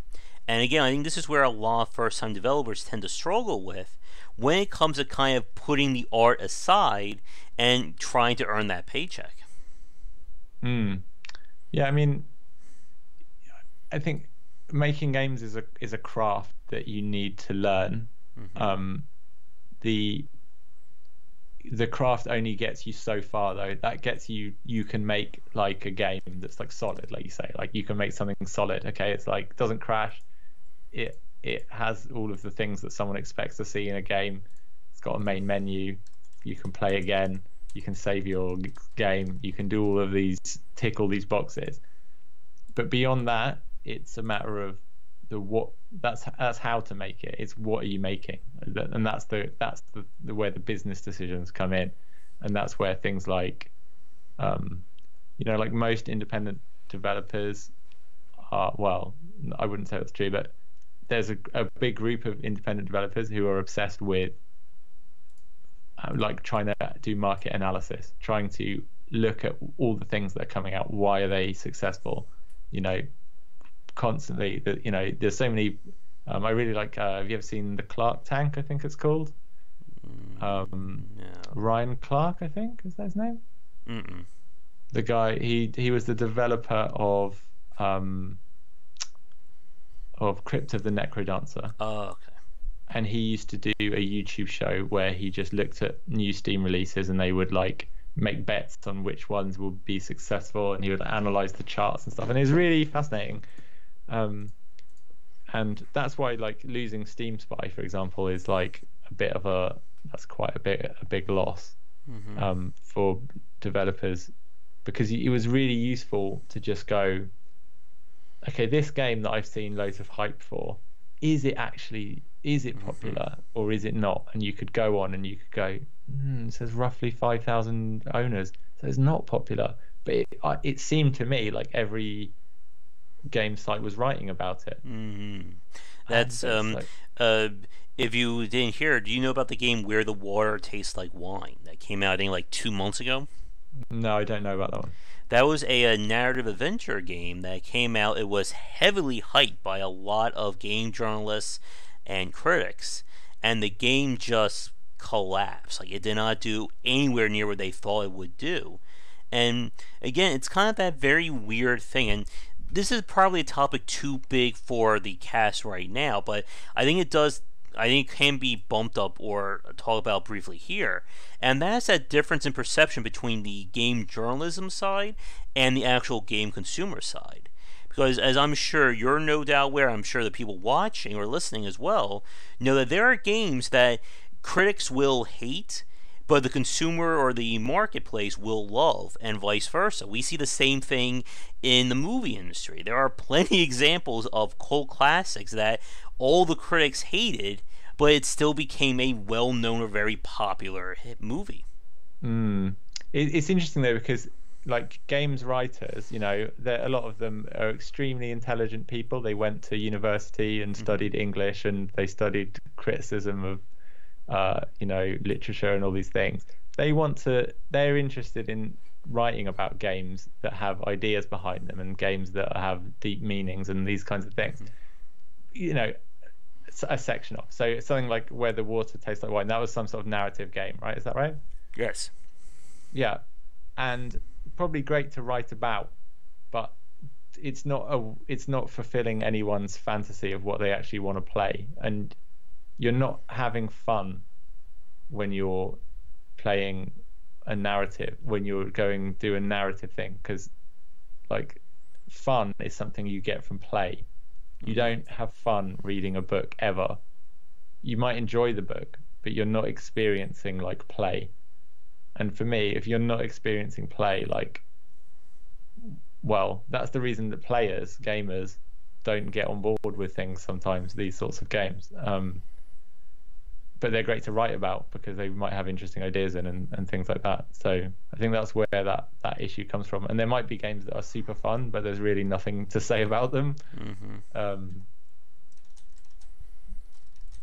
second. I'm not sure your question there, Jan. Could you maybe rephrase that, please? But yeah, exactly. When it comes to what the consumer wants out of a game, I mean, again, that's the $1,000,000 question that everybody wants to know. Why does a game like The Darkest Dungeon sell like hotcakes? And again, a game like Where the Water Tastes Like Wine, or even one of my favorite games, Renowned Explorers International Society, that those games barely made a blip. And again, it's very hard to know what makes these games work. And I think, and this is something I want to get your thoughts on, Iain, like, I think for a lot of developers, especially those who haven't had that hit, they see the market as kind of like this, amorphous, mysterious force, something that can't be easily explained. But, excuse me, but for the people who do understand things, there's definitely a science to kind of reading the market and understanding, what trends to follow, what things to do to give your game the best chance for success. Yeah, I mean, absolutely. You can. There are things that you can find out and know. It has to sort of be an attitude that you take on throughout the whole of development, where you're, rather than seeing it as like this is a solitary work of art that I'm making, you have to look at it like, what can I learn about players' psychology and mind so that I can maximize like the number of people that are going to want to play this game, how long they're going to play it for, are they going to tell their friends about it, because all of these things are important. I mean, something like Darkest Dungeon, though, it's a coming together of all the different aspects. Like, it's got a great unique art style that's going to like draw people in. It's got it was marketed really well with great trailers, with great voiceovers and things like that. The actual game mechanic is unique and solid. The thing of like, if you were really doing like a dungeon exploring thing, everyone would be really terrified all the time, and dealing with people's psychology would be a huge problem. And so they've got that core like unique game hook. So all of that just comes together to make something super, I don't know. But then equally, see, it's easier to take something that wasn't a hit, and because then you can retrospectively go, oh, like, okay, The Water Tastes Like Wine. Well, it wasn't a hit because it's not really, hasn't got gameplay, because it's like just a narrative thing, right? It doesn't really, it's not really a game. Or you could say like, any game that's a flop, you can say reasons why it's a flop, but then the same game could have been a hit, and then you don't get to do that. So, you could take a game like, I don't know, like, what's a game you could take a game like Firewatch, which was really successful, and you could imagine that Firewatch only sold 500 copies, and you could go, oh, well, it only sold 500 copies because it's just a walking simulator and it's not even a real game, and it's it's only 2 hours long and all these things. But you can only do that retrospectively, and actually that's not true. It was super successful, and the things that made it successful outweighed the things that would have, I guess, been negatives against it. And again, like as you just said, I think that's a really good point. We see this from a lot of first-time and beginner developers, where they'll try to put it on everything else about why a game didn't work. Oh, the market wasn't good. I released it on the wrong day. It was the winter solstice, and my game's horoscope wanted to come out in the summertime. Yeah. And again, like, it's one of those things where I know we've said this many times before on these casts, that the things you don't know will definitely hurt you when it comes to the game industry, and especially marketing a game. And I guess here's a question for you. I know I've asked this to other guests as well, but I'm curious what you think. And that is, like, if you could like put your finger on like one key aspect that you think developers tend to mess up on when it comes to either the design or marketing of their game, is there anything that you could like describe like that? Yes, I would say. Okay, I would definitely say I might come up with I might do two, because I would definitely say that the one we've already been talking about, the wish fulfillment fantasy thing. I would say for me that is a really good indicator, because if the game you're making isn't fulfilling something that you can't get in the real world, then people are not going to be interested in it. That's not really the right description. If it's something that people have already thought about before they've seen your game, right? Then you're like the game where you drive the train, right? And it's not an action game or anything. It's literally just a simulation of driving a train. All the marketing for that has gone in through the person's entire childhood, where they've just dreamed about driving a train. Right, so it's like your game basically has 30 years of marketing for the person that buys it, because they've spent 30 years wishing to be a train driver. And so I guess that would be one. And what was the full question again? It was either a marketing or a design point that developers tend to slip up on. So not having just not having a clear sort of story of why your game is fun. Is it weird? Is it just a weird, crazy thing that's like, oh, it's so wild and crazy? Or is it like, I don't know, when you see a game trailer, right, you should feel, for whatever reason, a really strong desire to play that game. Right? So yep, and that's the first. If you can't get that bit right, whatever your game is actually like, you've already lost, right? So from the trailer, you would have the person watching the trailer should be like, I really want to play that game for whatever reason, because it looks really funny, because I've always wanted to do that thing, because my friends are already playing it, because it looks beautiful, and it looks like a Japanese woodblock print, and I've always loved Japanese woodblock prints. That could be a reason. To expand on that, I think it has to do with not understanding what is your core gameplay loop of your title. Like, as you said, what's driving people to play your game? Is it a funky watercolor aesthetic? Is it hardcore city building management? Whatever the case may be, there's got to be that hook. And like going back to what you said a few minutes ago regarding how a lot of the games that succeed, you could just as well flip things around and say that they're massive failures. Or you could also say the points why they wouldn't work. Even something like The Darkest Dungeon, if that game didn't work, we could say stuff like, oh, people didn't want to play a Lovecraftian game, or it was too depressing. But one of the things I think that we really see as a difference between good games, or the games that are successful and the ones that aren't, is being able to really put a strong foot forward about what your core gameplay mechanic is. And again, why, at the end of the day, I think it comes down to this. Why should I play your game? Why should I, dedicate, an hour, let alone 15 minutes to trying your game out? And going back to what we said at the beginning of this cast, when we have all these other games being released on a day-to-day basis. Okay, so here's an interesting example of a game. There's a game called Brigador. I don't know if you've heard of this. Oh, yes. We had Hugh Monahan on the cast several times. Oh, the developer? Yeah. But so I remember with that game, they did everything right in terms of the idea and the marketing. Everyone was on board to really like the game, right? And then what happened was the game was not as successful as they would want it to be. This is just from what I've read that they've written.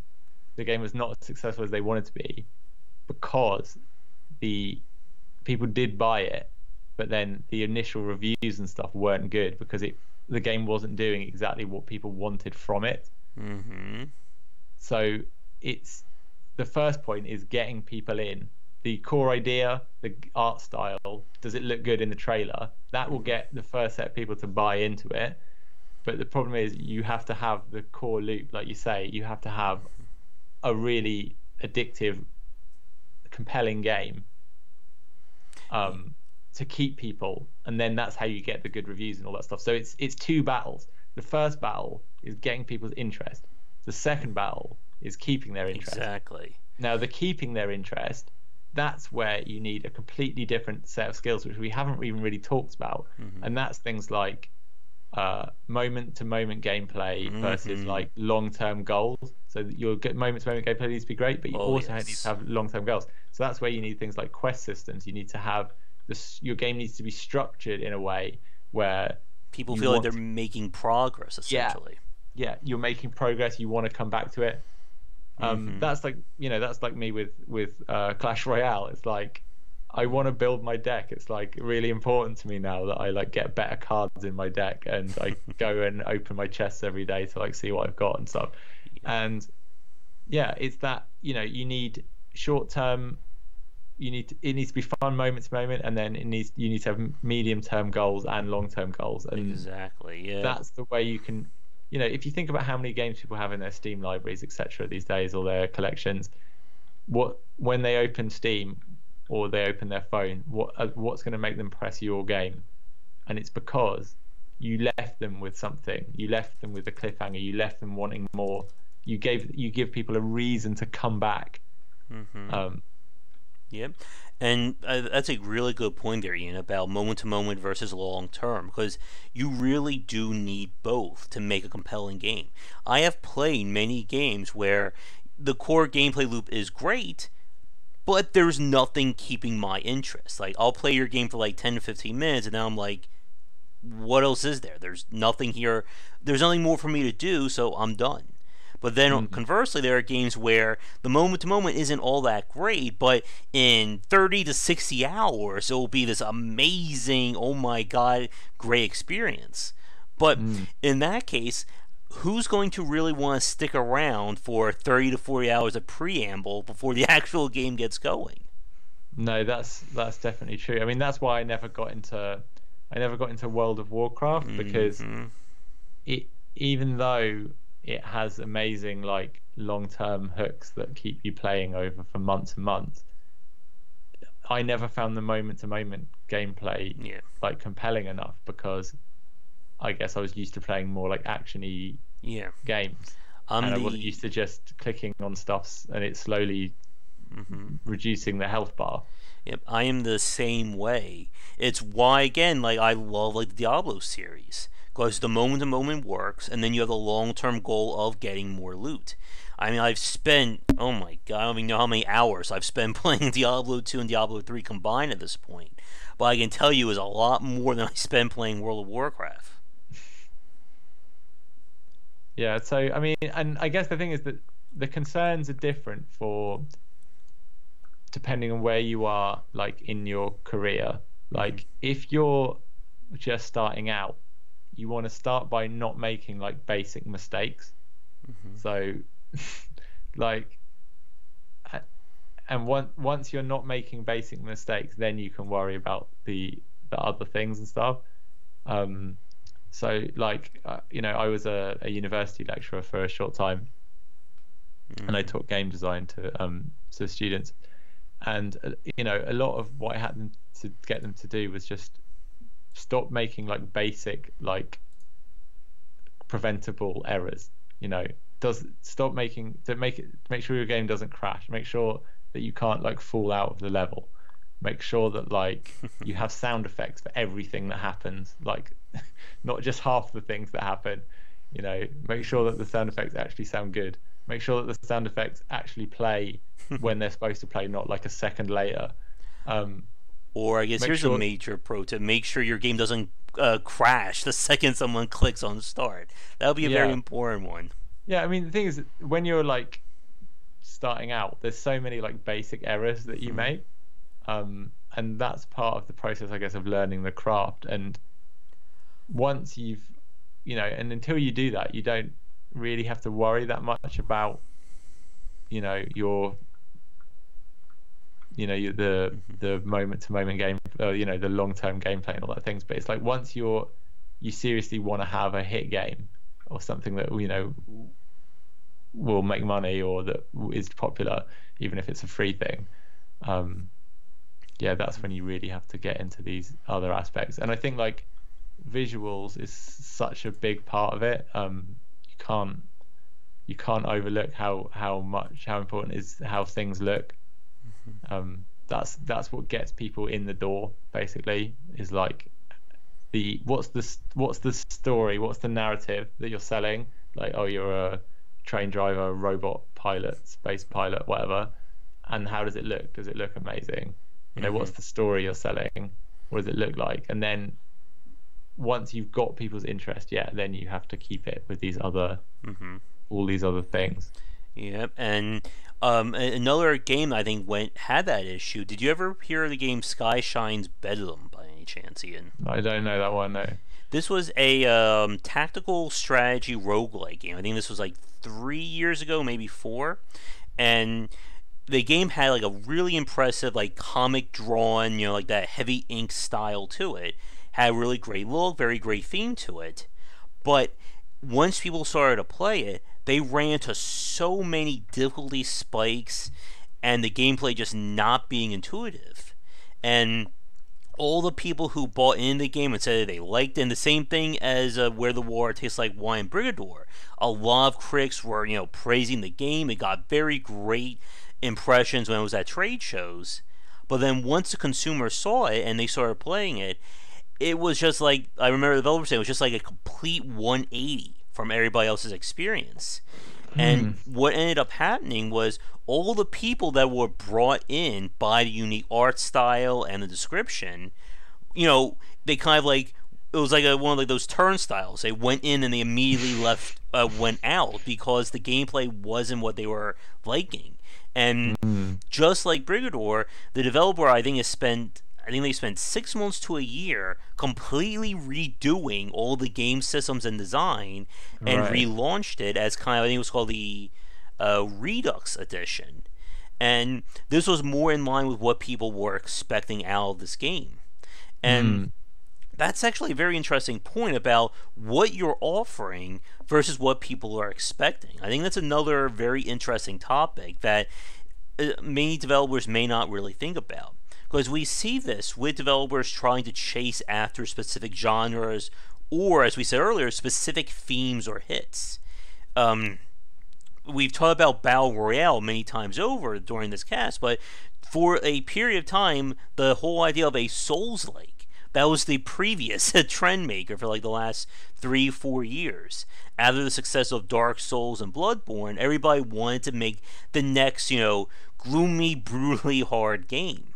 And just because you call your game a Souls-like or a Battle Royale or even a platformer, unless you understand what makes those specific games work, what are the hooks, you're going to kind of, it almost seems like you're betraying the trust of the consumer when they hear Dark Souls or, I don't know, Doom, and they get a completely different game. And it's a shame, though, because that the getting people in the door, I think that is the hard part, because the other stuff is fixable. You can put the game in front of players, you can get alpha testers, beta testers, and put the game in front of them and say, like, is this what you're expecting? Is this fun? Before you release the game, you can do this, and they'll go, no, that's not what I was expecting at all. I thought this game would be like XCOM, but it's actually like something else. And then if you're sensible, if you're getting this feedback from everyone, you should just pivot the game and be like, let's make it like XCOM, because that's what people think it is. And they're disappointed that it's not. Yep. Does that make sense? Yeah, it does. Because you don't want to do that after you release. Yeah. Like, that's the last thing you want to do is like because, you know, when you release, you want the option really of walking away from your game. You want that to be the end of your financial commitment. You don't want to have to spend ages supporting a game that's not making you any money, because you end up just losing more money. Oh yeah. And like, it goes back to what we were saying earlier with developers many developers will try to kind of chase that dream or chase the dragon, I guess, as a ever popular analogy goes, when it comes to these kinds of games, that the game doesn't do well at start, and then they're going to try and make it right, as opposed to working on another idea that could be that potential hit. And again, this kind of again fits back into our theme for today. That yes, while there are a lot of factors that can come in that will determine whether a game succeeds or fails, you still, the earlier that you start getting people to look at your game and start seeing what they think, ultimately leads to a better game. You've mentioned this, of course, several times already, of course, the importance of playtesting and iteration. I've spoken to many game developers who say the exact same thing. And I think, again, this is one of those things that many new developers tend to struggle with, is the idea that you don't want to wait until your game is 80% done to show it to people other than, you and your family.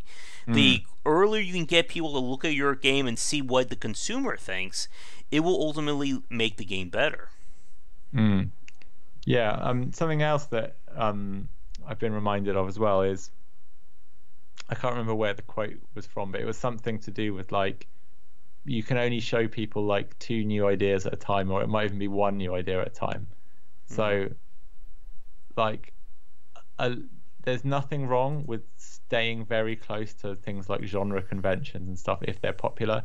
I don't know if you've seen a game called Wargroove, which is in development at the moment? No, but why does it sound familiar? Wargroove. So it looks exactly like, it's coming on the Switch, and it looks exactly like Advance Wars. Except it's got a medieval setting. But in every other way, it looks exactly like Advance Wars, and people are really excited about this game. It's not a tie-in to Advance Wars. It's not anything to do with the company. I guess Nintendo is the only connection. It's on a Nintendo platform, but people are super excited about this game. Yeah, and when you just said Advance Wars, like my eyes just like peeked up for a second. And the art they've done for Wargroove looks amazing. It's super cute, but it's like Advance Wars, but it's a medieval setting, and it's a great idea because people love Advance Wars. People love a high fantasy setting. So combine the two, and that's all they've done. And there hasn't been an Advance Wars game that anyone's played in like 10 years. I don't know if they have been releasing games, but I can't remember seeing one recently. So it fills a demand. It's got a nostalgic factor because people loved Advance Wars, and it looks great. And they're not really doing that much new. They're just they're doing really well. They're just making a solid Advance Wars game without like it being an official license. And like it's been so popular. So that's more sensible from a business point of view than trying to completely reinvent the wheel and invent your own new style of strategy game that's no one's ever seen before. And I want to stop things for a quick second. We are about to hit the 2-hour mark for the stream, Iain. So okay. I think if it's fine with you, we'll probably begin to wrap things up in maybe the next 5 to 10 minutes. Yeah, let's wrap it up. Let's bring it home. All right, so for you folks watching this live right now, I'm putting in official last call for any questions for Iain or myself regarding finding, what attracts people to these games or attracts people to video games in general. But I have one final question, and then if there's not any other points you want to make or anything from chat, we'll kind of get to our final set of questions. But the one thing that I wanted to ask you about, Iain, and again, I think this is a good question since you've been in the industry for so long, you've worked on a variety of titles, and now you're on the independent side of things. And one thing that I've seen, I'm wondering if you've seen the same thing, is that there's definitely that perception that consumers expect more out of their games these days. That the days of you releasing a simple, let's say an hour-long platformer or a Pac-Man clone or anything like that has gone by the wayside. That if someone's spending, $10, $5, even just $1 on a game, they want more out of it. And this, I guess, is a two-part question. The first part is, what do you think about that? And the second part is, I guess, with the games that you make and the games that you're seeing sell well, what do you think would be the quote-unquote complete package that consumers want today? Interesting. Okay, so I'll take the first part of the Mm-hmm. question. I think that, yeah, there's a lot of truth in that, especially with um an experienced audience, like the typical Steam user, where they've played a lot of games, they own a lot of games. They do have higher expectations. They're not just going to be into a Pac-Man clone. But if we go back to what we were talking about, mobile games, on mobile, I think it's something, I can't remember what the exact statistics are, but I think it's something like 70% of people who play mobile games don't play any games on any other platforms. Mm-hmm. So they're not also console gamers. They're not also PC gamers. They just play games on their phone. So they haven't seen everything. They don't know all the genre conventions. They don't know.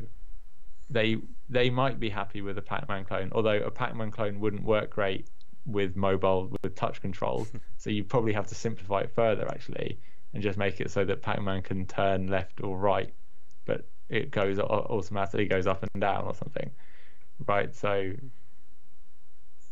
you have to actually simplify it further. But so I think if people want to make things that are super simple, mobile is definitely the space to target. I mean, how was Flappy Bird successful?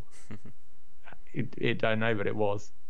You know, and you see all the time, like there's a publisher, a mobile publisher called Ketchup, who publish like really super simple games with really simple graphics, and really simple mechanics, and you know, do great business. So you know, it all depends what audience you're hoping to target. If you're trying to target like a really savvy PC gaming audience, and you're doing it with like an ill-suited game, a simple, you know, clone of something, then that's not going to work. But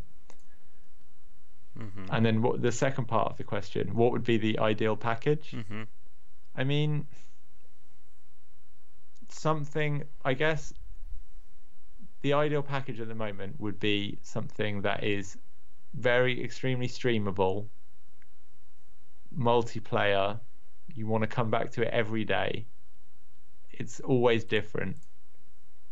It's got like a life outside of the game, so there's enough stuff in it where people are writing about it on wikis, people are making their own content about your game. Like that, the reason that Minecraft was so successful is that it's not just a fun game, that you could make content about Minecraft, and that gave like YouTubers and book writers and stuff things to do to generate they could generate content with it, and then all of that content helps to just keep your thing be popular.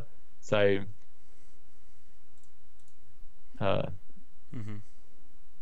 yeah, I guess we could, you know, you can just look at the most popular games, look at something like Fortnite or whatever. It's got most of those things. It is changing all the time. You can make content with it. It is different every time. It does have a community aspect. It does have lots of stuff to talk about it, lots of things that you can look up on the wiki and find out which gun is better than which other gun and all these things. Yeah, and that kind of like trying to figure out where your market is, I think, is another big point. As you said, for a lot of people who play the mobile side of games, they're not going to be interested in playing, you know, the PC or console equivalent, if there even is one. And we've seen developers try to satisfy both markets by releasing a console or PC game first and then porting it to mobile, or vice versa. And it's kind of hard to figure out just how well these games do. Because, as you said, like something like Pac-Man, where if you have to simplify the controls down too far, do you even still have that kind of game design anymore? And we've spent the last 2 hours talking about games, and we didn't even get to the topic of like pricing as well, and how much price is a factor when it comes to what the connotations that people are expecting out of a game. But that's probably another 30 to 40 minutes if we start now. Yeah. But I mean, I think, yeah, that is one. I mean, I guess the price of a game is basically some sort of factor of the quality times by the length of playtime. So if something looks really high quality and is long, that's like a AAA game, right? That's like $60. If something is either really polished but short, it has to be cheaper. Or if it's really long, like you can play it for hundreds of hours, but it looks very simple, like something like Terraria, where it's like it's a really in-depth creative game, but it looks like a retro 8-bit experience in a way. They went really cheap. That's like, I think Terraria is like £7.99. I don't know what the dollar equivalent would be, but they could have probably charged double what they actually charged in the end. But and then if you're making something that is really short and simple and looks simple and not polished, then it has to be free basically, because people aren't going to buy it. I guess here's my final question, and then I'll throw it over to you. There's any other topics you want to discuss, and then we'll begin to wrap it up. But one thing that we kind of see a lot from some of these games that just appear out of nowhere, like, do you feel like there's kind of like that X factor at play when it comes to some of these games that just seem to just one day pop up and then it just takes the world by storm? Like, is there something like that when it comes to some of these bigger successes? Yeah, and there's no way of predicting it. It's completely unpredictable. So there will be games that are popular probably in 2018 that we haven't even heard of yet and are not on anyone's radar, and everyone will be talking about them soon. That was definitely the case with PUBG and Fortnite. So yeah. All right. Well, I know I can feel it too. I think we're both starting to run out of steam. Despite we could probably talk for another 2 to 3 hours. I'm sure the people watching live will be as riveted, but I think we're starting to run out here. So yeah, it's quite late here actually.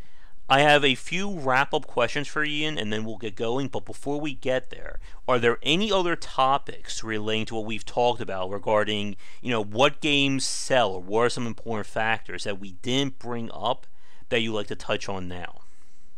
Not that I can think of. I mean, there are millions of other ones, but not that spring to mind. And of course, right now, if you're free in the future, and we can always have you back on as well, because I'm sure we could spend another hour or two talking game design like it's nothing. Yeah, for sure.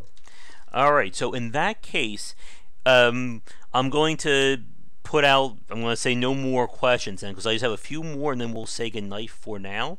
So I guess the first one is, are you currently working on any upcoming games? So I am.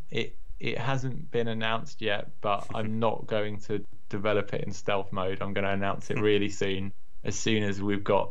You can't really announce stuff like too early, because it... what are you showing? You're showing like grey boxes and stuff. That's not... You have to have some visuals to go with it. So when it gets to... So in the next few weeks, hopefully, and that's it. So for the previous 6 months, roughly, I've been working with a studio, with another studio, making licensed games based on Mr. Bean. He's a character, British comedy character. There's an animated version.